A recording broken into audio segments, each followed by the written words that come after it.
Hello guys! Ano ba mga priority natin sa buhay? Anong priority mo sa buhay? Dahil kung ako yung tatanungin, walang dalawang salita na aking sasagutin, kundi ang aking pamilya. Magkakatampuhan man o nagkakasamaan ng loob, sa huli sila pa rin ang pipiliin mo. Hindi dahil lang siguro gusto ng isip mo o gusto ng puso mo. Marahil dahil tila may malalaking lubid na nag-uugnay sa inyo.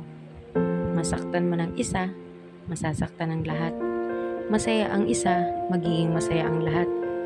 Pamilya ang pinaka-importanting bagay sa buhay ko. Sila ay ako. Oras, pagbibigay ng oras ang kaya kong ibigay sa kanila.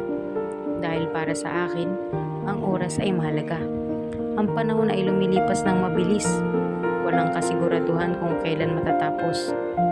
Ayoko magsayang. Kung may iba, ay mas prioridad ang trabaho, negosyo, pera, kaibigan, kaisintahan, o kahit anumang bagay sa mundo. Ayos lang yun. Pero sana huwag kayong makalimot na hindi na tayo pabata. Habang tumatanda tayo, mas tumatanda sila. At kung may tampuhan man kayo, huwag niyong hayaan na sila ang lalapit sa inyo.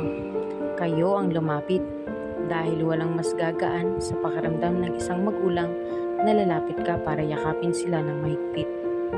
Mas magaan ang buhay kung wala kang kinikimkim na sama ng loob. Sabi nga ni Miss Tony, pagpikon ka, pagtampuhin ka at magagalitin ka, talo ka sa buhay. Ang buhay naman kasi magiging mahirap lang yan kung isang bagay lang ang titingnan mo. Napakadaming dahilan para maging masaya. Nasa sayo na lang kung saan ka magpo-focus.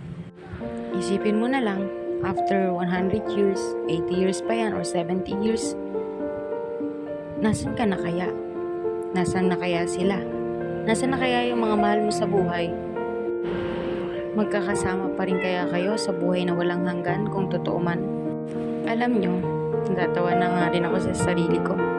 Naisip ko na maghanda ng mga portrait ng buong pamilya namin.